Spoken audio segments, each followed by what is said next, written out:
Before I begin, I would like to point out that Bleach the Thousand Year Blood War is currently trending right now, and that makes me happy. Even though it's not like a big trending, it just makes me happy to see that Bleach is already being discussed a week and a half before it actually, comes out, before Core 2 starts to air. That's nice. I love seeing stuff like that. But okay, let's get on topic.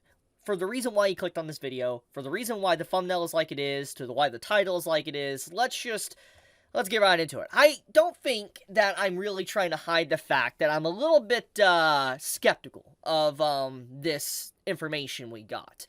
And let's explain. When I first saw this, I had two conflicting opinions in my head. And feel free to disagree with either opinion, whatever, or both opinions. But the first thing that came to mind was like, oh, Wit Studio and DC, or DC Comics, and just like them in general, just DC, is going to be coming together and cooking up an isekai series. And I was just like, huh, that sounds interesting. That sounds really good. I mean, I am a person that partakes in hot garbage isekai, hot garbage anime. I do enjoy some good isekai trash. It's my trash, and I love wallowing in it. It's really fun. And so, in one part of my head, I was like, okay, this could be really fun. I might really enjoy this. But on the other side, I was instantly reminded of the recent crossover with DC and Ruby. And FYI, if you don't know anything about Ruby or DC, whatever, but basically Ruby and DC had a crossover, like, movie episode, and it was just the themes and the characters just do not work. That's my personal take on it. It just did not work. And it was very weird, and it just felt like a random crossover that just did not make any sense whatsoever. Now, once again, feel free to disagree with that. But I just personally did not agree with just like, that crossover. I was like, yeah, okay. But, anyways, besides that, the point of the matter is, I was reminded of just how DC likes to do a lot of crossovers that feel very off, just to try to, spread their scope of just, like, trying to make money, etc. as a business, which is nothing wrong with a company trying to make money, but it's just like, they're trying to just do anything they can to get more people interested in DC, and this is obviously their attempt at trying to get people into DC with anime. Now, don't get me wrong, we have seen stuff like Star Wars be turned into an anime, and that was pretty good. It was really good. And so it's just like, yes, certain Western adaptations into anime can definitely work, and definitely can be very good.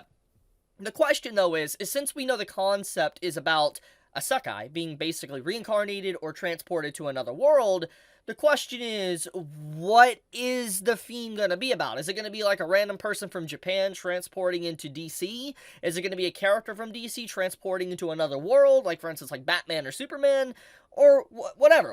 We don't really have that confirmation. I think that is a huge detail that, is obviously left in the air right now with a lot of mystery around it. But I'm just like, overall, just judging by the track record of crossovers and stuff, it's probably going to be outright awful. Like, that is my personal take on the matter. Once again, feel free to disagree with me. There's nothing wrong with that. But I'm just like, going by the history of stuff like this, I think it'll be bad. Now, there is always a chance. Wit Studio is a pretty good studio. I do like what Wit Studios works on and how they do anime and stuff. I've always enjoyed their works. So I do think that if there is a studio that could probably do a good job with maybe DC, would be them. But the thing is just like, will it be good? And how much creative freedom will Wit Studios have to work on this project? Or will they just have to really be safe, play it safe and all that? Because, I mean, don't get me wrong, I do love Batman, I do love Superman, I do love Joker, etc. But do something unique. It's an anime. If you're trying to make an anime and you're trying to get audiences that are into anime and manga into DC, really dive headfirst into it and make it unique. Don't follow typical cliches. Really try to do something that kind of makes people interested in anime and why they would even want to be interested in DC. It could be good, like I said. So I don't want to completely say it's going to be a dumpster fire or it's going to be the worst thing ever, but I still believe it might be awful. That is at least my current perception of it, but that can obviously change. Now, obviously, we don't know any more information besides this. Like, this is the only thing we really know at this current time. I mean, like I said, I want it to succeed. I feel like that people might assume I want it to fail. I don't.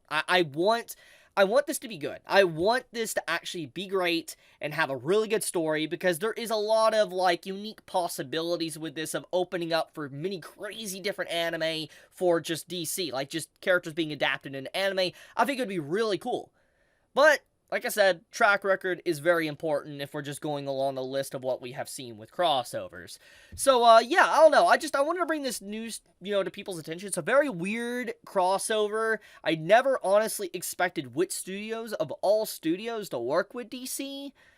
But here we go. It's definitely happening. Like I said, I'm just curious if they're going to use a pre-established character transported or a new one. We'll find out. So as more information comes out and we learn more about this, I'll let you all know in a follow-up video. But I'll leave it at that for now. Thank you so much for watching. Let me know your thoughts on this information in the comments below. Be safe, stay healthy. Chibi out.